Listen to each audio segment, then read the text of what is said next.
नमस्कार दोस्तों, सुनते हैं सावन के सोमवार की कथा। श्रावण सोमवार की कथा के अनुसार अमरपुर नगर में एक धनी व्यापारी रहता था। दूर दूर तक उसका व्यापार फैला हुआ था। नगर में उस व्यापारी का सभी लोग मान सम्मान करते थे। इतना सब कुछ होने पर भी वह व्यापारी अंतर्मन से बहुत दुखी था, क्योंकि उस व्यापारी का कोई पुत्र नहीं था। दिन रात उसे एक ही चिंता सताती रहती थी। उसकी मृत्यु के बाद उसके इतने बड़े व्यापार और धन संपत्ति को कौन संभालेगा। पुत्र पाने की इच्छा से वह व्यापारी प्रति सोमवार भगवान शिव की व्रत पूजा किया करता था। सायंकाल को व्यापारी शिव मंदिर में जाकर भगवान शिव के सामने घी का दीपक जलाया करता था। उस व्यापारी की भक्ति देखकर एक दिन पार्वती जी ने भगवान शिव से कहा, हे प्राणनाथ, यह व्यापारी आपका सच्चा भक्त है। कितने दिनों से यह सोमवार का व्रत और पूजन नियमित कर रहा है। भगवान आप इस व्यापारी की मनोकामना अवश्य पूर्ण करें। भगवान शिव ने मुस्कुराते हुए कहा, हे पार्वती, इसे संसार में सबको उसके कर्मों के अनुसार फल की प्राप्ति होती है। प्राणी जैसा कर्म करते हैं, उन्हें वैसा ही फल प्राप्त होता है। इसके बावजूद पार्वती जी नहीं मानी। उन्होंने आग्रह करते हुए कहा, नहीं प्राणनाथ, आपको इस व्यापारी की इच्छा पूरी करनी ही पड़ेगी। यह आपका अनन्य भक्त है। प्रति सोमवार आपका विधिवत व्रत रखता है और पूजा अर्चना के बाद आपको भोग लगाकर एक समय भोजन ग्रहण करता है। आपको इसे पुत्र प्राप्ति का वरदान देना ही होगा। पार्वती जी का इतना आग्रह देखकर भगवान शिव ने कहा, तुम्हारे आग्रह पर मैं इस व्यापारी को पुत्र प्राप्ति का वरदान देता हूँ, लेकिन इसका पुत्र 16 वर्ष की से अधिक जीवित नहीं रहेगा। उसी रात भगवान शिव ने स्वप्न में उस व्यापारी को दर्शन देकर उसे पुत्र प्राप्ति का वरदान दिया और उसके पुत्र के 16 वर्ष तक जीवित रहने की बात भी बताई। भगवान के वरदान से व्यापारी को खुशी तो हुई, लेकिन पुत्र की अल्पायु की चिंता ने उस खुशी को नष्ट कर दिया। व्यापारी पहले की तरह सोमवार का विधिवत व्रत करता रहा। कुछ महीने पश्चात उसके घर अति सुंदर पुत्र उत्पन्न हुआ। पुत्र जन्म से व्यापारी के घर में खुशियां भर गईं। बहुत धूमधाम से पुत्र जन्म का समारोह मनाया गया। व्यापारी को पुत्र जन्म की अधिक खुशी नहीं हुई, क्योंकि उसे पुत्र की अल्पायु के रहस्य का पता था। यह रहस्य घर में किसी को नहीं मालूम था। विद्वान ब्राह्मणों ने उस पुत्र का नाम अमर रखा। जब अमर 12 वर्ष का हुआ तो शिक्षा के लिए उसे वाराणसी भेजने का निश्चय हुआ। व्यापारी ने अमर के मामा दीपचंद्र को बुलाया और कहा कि अमर को शिक्षा प्राप्त करने के लिए वाराणसी छोड़ आओ। अमर अपने मामा के साथ शिक्षा प्राप्त करने के लिए चला गया। रास्ते में जहाँ भी अमर और दीपचंद्र रात्रि विश्राम के लिए ठहरते, वहीं यज्ञ करते और ब्राह्मणों को भोजन कराते थे।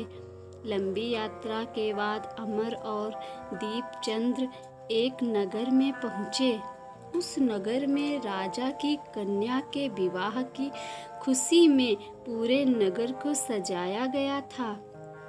निश्चित समय पर बारात आ गई, लेकिन वर का पिता अपने बेटे के एक आंख से काने होने के कारण बहुत चिंतित था। उसे इस बात का भय सता रहा था कि राजा को इस बात का पता चलने पर कहीं वह विवाह से इनकार ना कर दे, इससे उसकी बदनामी होगी। वर के पिता ने अमर को देखा तो उसके मस्तिष्क में एक विचार आया। उसने सोचा, क्यों ना इस लड़के को दूल्हा बनाकर राजकुमारी से विवाह कर दूं। विवाह के बाद इसको धन देकर विदा कर दूंगा और राजकुमारी को अपने नगर में ले जाऊंगा। वर के पिता ने इसी संबंध में अमर और दीपचंद्र से बात की। दीपचंद्र ने धन मिलने के लालच में वर के पिता की बात स्वीकार कर ली। अमर को दूल्हे के वस्त्र पहनाकर राजकुमारी चंद्रिका से विवाह कर दिया गया। राजा ने बहुत सा धन देकर राजकुमारी को विदा किया। अमर जब लौट रहा था तो सच नहीं छिपा सका और उसने राजकुमारी की ओढ़नी पर लिख दिया, राजकुमारी चंद्रिका, तुम्हारा विवाह तो मेरे साथ हुआ था। मैं तो वाराणसी में शिक्षा प्राप्त करने जा रहा हूँ। अब तुम्हें जिस नवयुवक की पत्नी बनना पड़ेगा वह कान्हा है। जब राजकुमारी ने अपनी ओढ़नी पर लिखा हुआ पढ़ा तो उसने काने लड़के के साथ जाने से इनकार कर दिया। राजा ने सब बातें जानकर राजकुमारी को महल में रख लिया। उधर अमर अपने मामा दीपचंद्र के साथ वाराणसी पहुंच गया। अमर ने गुरुकुल में पढ़ना शुरू कर दिया। जब अमर की आयु 16 वर्ष पूरी हुई तो उसने एक यज्ञ किया। यज्ञ की समाप्ति पर ब्राह्मणों को भोजन कराया गया और खूब अन्न वस्त्र दान किए। रात को अमर अपने शयन कक्ष में सो गया।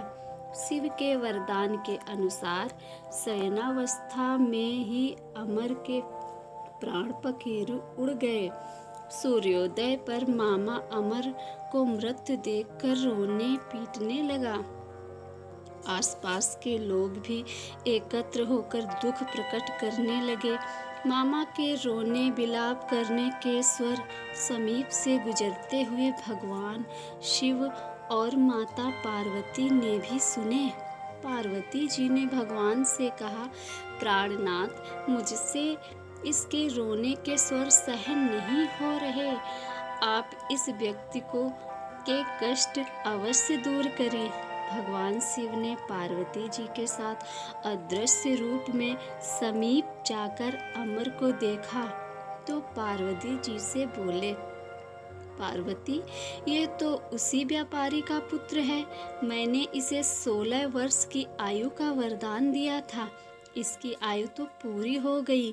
पार्वती जी ने फिर भगवान शिव से निवेदन किया, हे प्राणनाथ, आप इस लड़के को जीवित करें, नहीं तो इसके माता पिता पुत्र मृत्यु के कारण रो रो कर अपने प्राणों को त्याग देंगे। इस लड़के का पिता तो आपका परम भक्त है। वर्षों से सोमवार का व्रत करते हुए आपको भोग लगा रहा है। पार्वती जी के आग्रह पर भगवान शिव ने उस लड़के को जीवित होने का वरदान दिया और कुछ ही पल में वह जीवित होकर उठ बैठा। शिक्षा समाप्त करके अमर मामा के साथ अपने नगर की ओर चल दिया।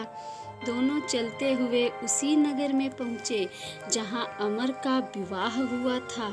उस नगर में भी अमर ने यज्ञ का आयोजन किया। समीप से गुजरते हुए नगर के राजा ने यज्ञ का आयोजन देखा।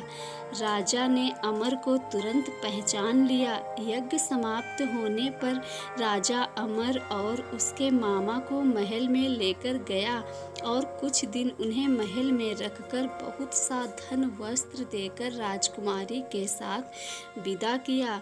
रास्ते में सुरक्षा के लिए राजा राजा ने बहुत से सैनिकों को भी साथ भेजा। दीपचंद्र ने नगर में पहुँचते ही एक दूत को घर भेजकर अपने आगमन की सूचना भेजी। अपने बेटे अमर के जीवित वापस लौटने की सूचना से व्यापारी बहुत प्रसन्न हुआ। व्यापारी ने अपनी पत्नी के साथ स्वयं को एक कमरे में बंद रखा था। भूखे प्यासे रहकर व्यापारी और उसकी पत्नी बेटे की प्रतीक्षा कर रहे थे।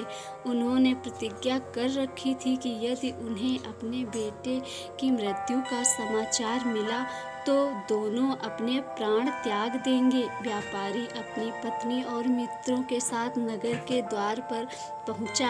अपने बेटे के विवाह का समाचार सुनकर पुत्रवधू राजकुमारी चंद्रिका को देखकर उसकी खुशी का ठिकाना न रहा। उसी रात भगवान शिव ने व्यापारी के स्वप्न में आकर कहा, हे श्रेष्ठी, मैंने तेरे सोमवार के व्रत करने और व्रत कथा सुनने से प्रसन्न होकर तेरे पुत्र को लंबी आयु प्रदान की है। व्यापारी बहुत प्रसन्न हुआ। सोमवार का व्रत करने से व्यापारी के घर में खुशियां लौट आईं। शास्त्रों में लिखा है कि जो स्त्री पुरुष सावन के सोमवार का विधिवत व्रत करते हैं और कथा सुनते हैं, उनकी सभी इच्छाएं पूरी होती हैं। अगर कहानी अच्छी लगी हो तो इसे लाइक कीजिए, शेयर कीजिए और मेरे चैनल को सब्सक्राइब कीजिए। धन्यवाद।